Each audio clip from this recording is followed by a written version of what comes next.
comfy shoes. Your Philip Dust sneakers? No, Wendy Davis. It's awesome. I'm a little. Am I right that you are color coordinated deliberately? No, we were just a big green chapter, as you maybe Yeah, at the so top that wasn't of the- deliberate. No. It's cute, I like Just- it. I'm pretty sure that's what I Dr. recruitment was too, like, so wow, yeah. this is- I forgot my green pen. Alright, continue when you are ready. Alright, I'm Carissa Conan. I'm a junior in the chapter. And I'm Katie Gaffney, and I'm a sophomore in the chapter. And this is our leadership kind of presentation. Oh, I didn't notice they were really good. I'm really sorry.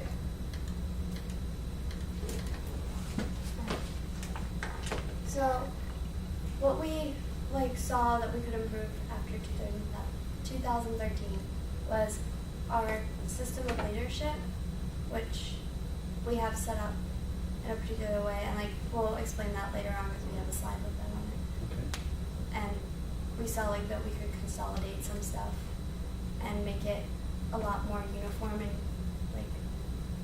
Use people's time well. Yeah. Make sure everything that we're doing is effective and very intentional.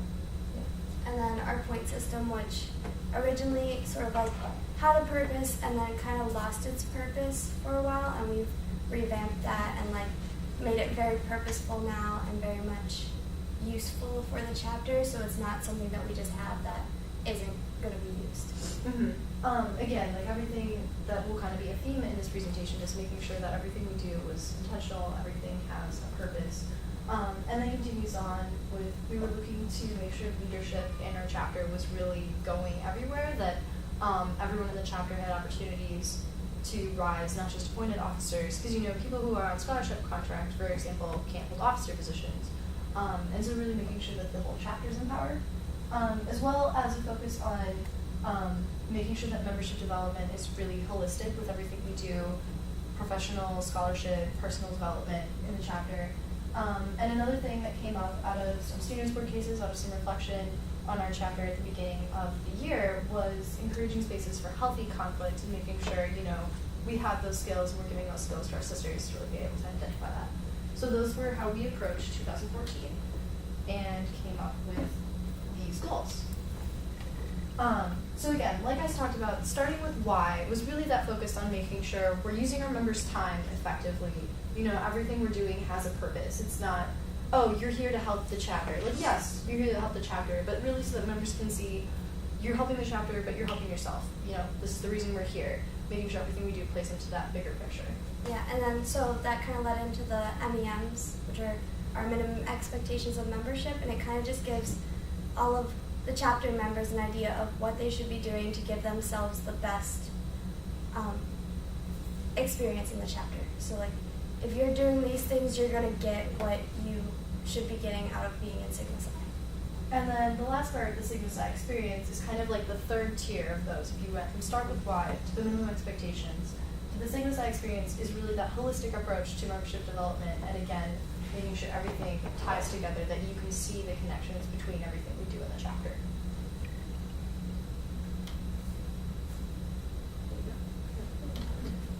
Okay. So just start with why. One too many, sorry. Take your time. So one of the things that we started with for the Start With Why was the healthy conflict. And we kind of had a mega retreat at the beginning of this, the fall semester. And we had Jamie Lane came in and held a discussion for us on what kind of person are you and how you can relate to other people and their type of person. And it really was focusing on how we as a chapter can have conflict but still not make other sisters feel like they're being put down. And and that was a lot of the intent versus impact, thinking about what your intent in the conversation is to how it's going to impact the person that you're having the conversation with. Yeah, so we did some role-playing activities with that. And the focus here was really that we have a lot of passionate individuals in the chapter, and obviously we're not going to agree on everything. And part of our 2014 initiatives were to move towards a singular positive vision. That was really the point of the Sigma Psi experience. And it can be hard to have that singular vision when you have conflict, which is going to come up. And instead of encouraging members to just not disagree with each other, we wanted to make sure that they had the tools to be able to disagree with each other helpfully and get their points across effectively.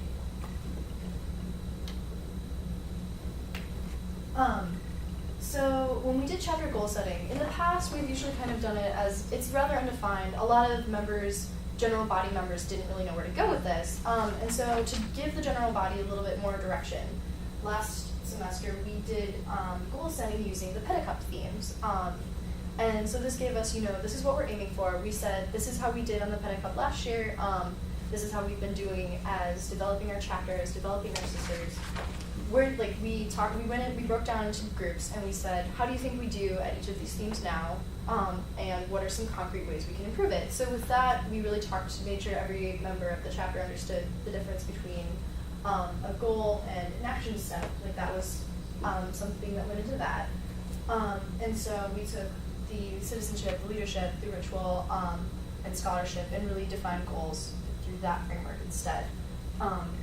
And one of the things we did with this too was after we had made all of our goals as a chapter, we got them printed out on big sheets of paper and stuck them in the common room so that everyone could see them and be reminded of them on a daily basis. Yeah, because a lot of the goals were things like each member does such and such thing. Like each member attends philanthropy events. And so that was another reminder of, hey, don't forget, everyone has to do this or it's not going to happen.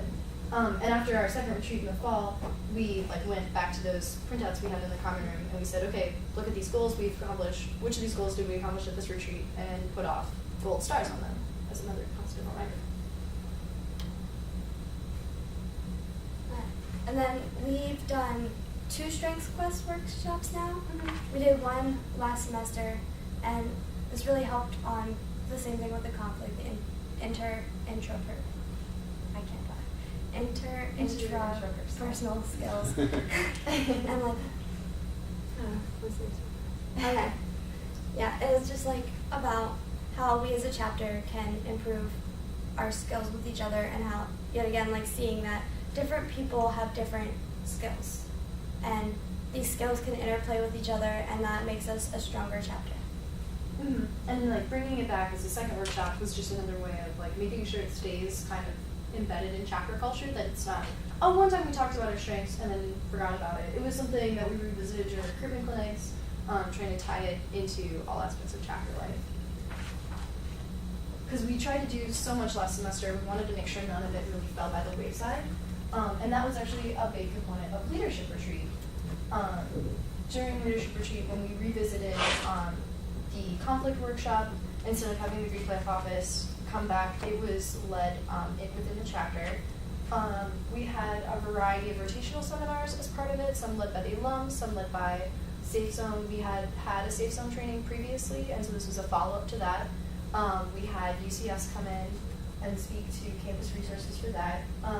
And part of the thing about leadership retreat was that it was not just organized by exec, it was organized by smaller officer positions, it was organized by sisters who weren't officers. They were put in charge of organizing a session and giving them that kind of empowerment. We had all of the sisters who presented at who went to UIFI last summer lead a session and talk to a small group one at a time about what they took away from that and what they could pass on to the chapter. Again, focusing on that idea of transferable leadership. And it was really a way of just bringing those back. And it was midway through the semester, so it was kind of like a lag point sometimes when people forget, mega retreat was 2 months ago, I'm just getting into the groove, and it was making sure that we still care about these issues. We want you to be thinking about these. And then, so these are things that we do every semester, and we actually do them twice a semester, right? No, just once a semester. Just once? Okay.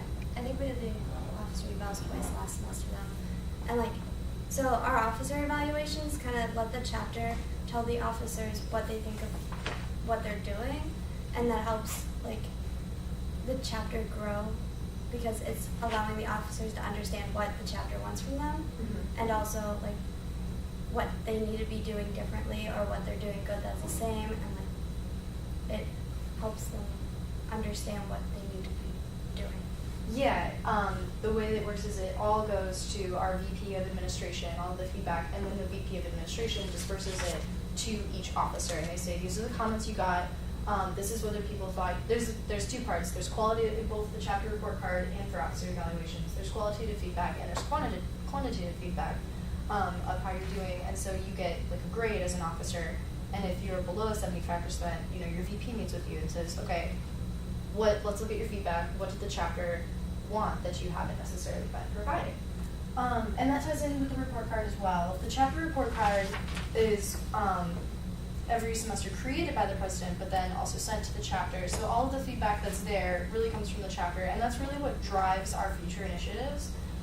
It's a very lengthy survey that talks about, you know, what do you think we've been improving on? It has you check in on your goals. It also evaluates, you know, current member knowledge.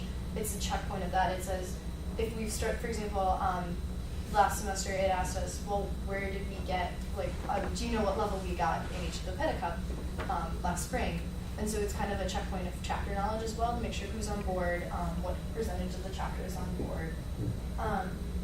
And so again, it has some qualitative, it has some quantitative, and that is what really focuses on. It's a very accountability checkpoint on where everyone's at.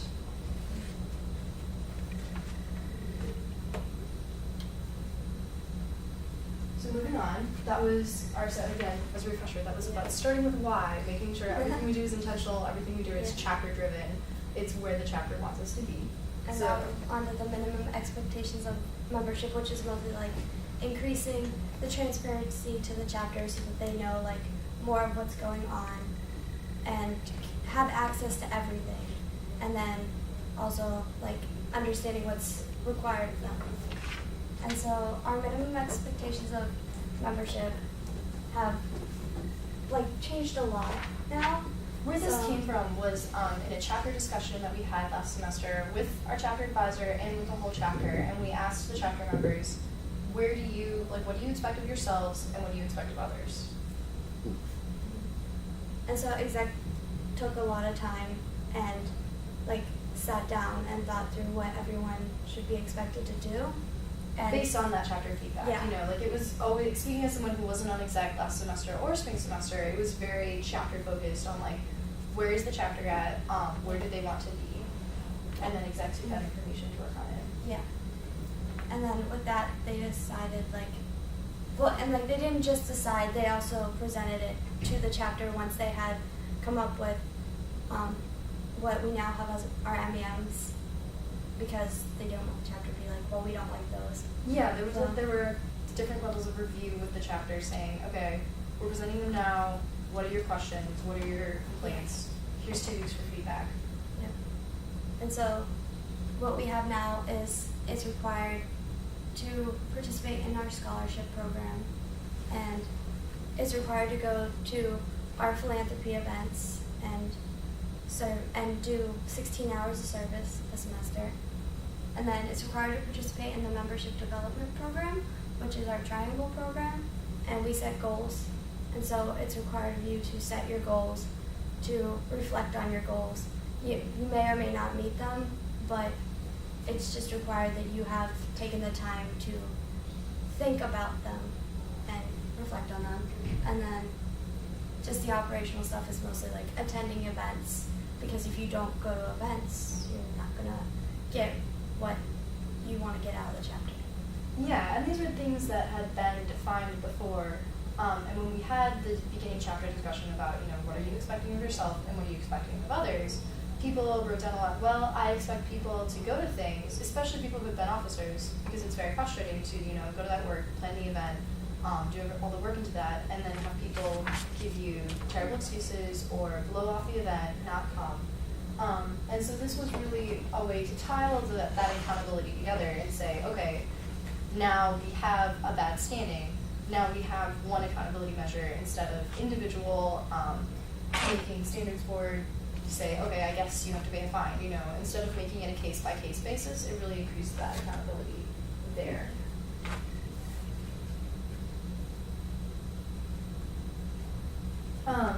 And and tying into that, more bylaws revision we did. The MEMs had been like the largest bylaw revision we had done in a long time, which was partly why, like Katie said, we gave so much time to the chapter to think about it and evaluate it.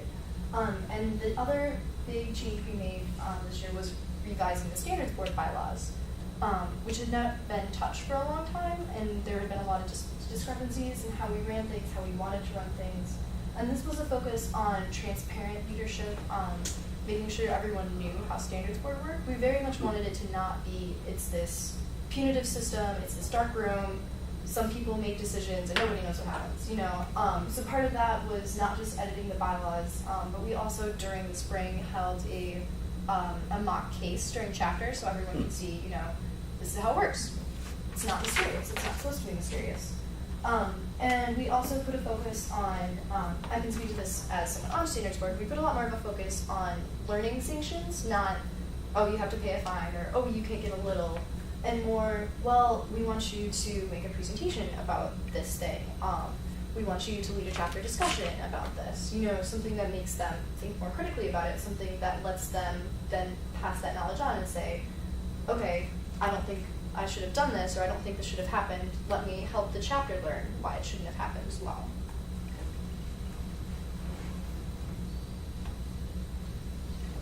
And then we have an officer retreat every semester for the officers, and part of that, well, it's not really the retreat, but like part of our officer continuity is we do transition manuals every semester.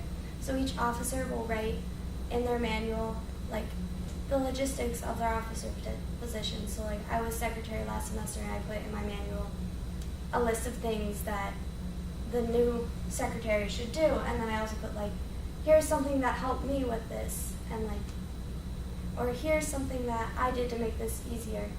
And so it was easier for them to transition into it. And also you put down your goals, so the goals that you had as an officer. So, like, They can't touch it. It must be a tour. yeah. But it was like the goals that you had as an officer, so the officers write their goals in it.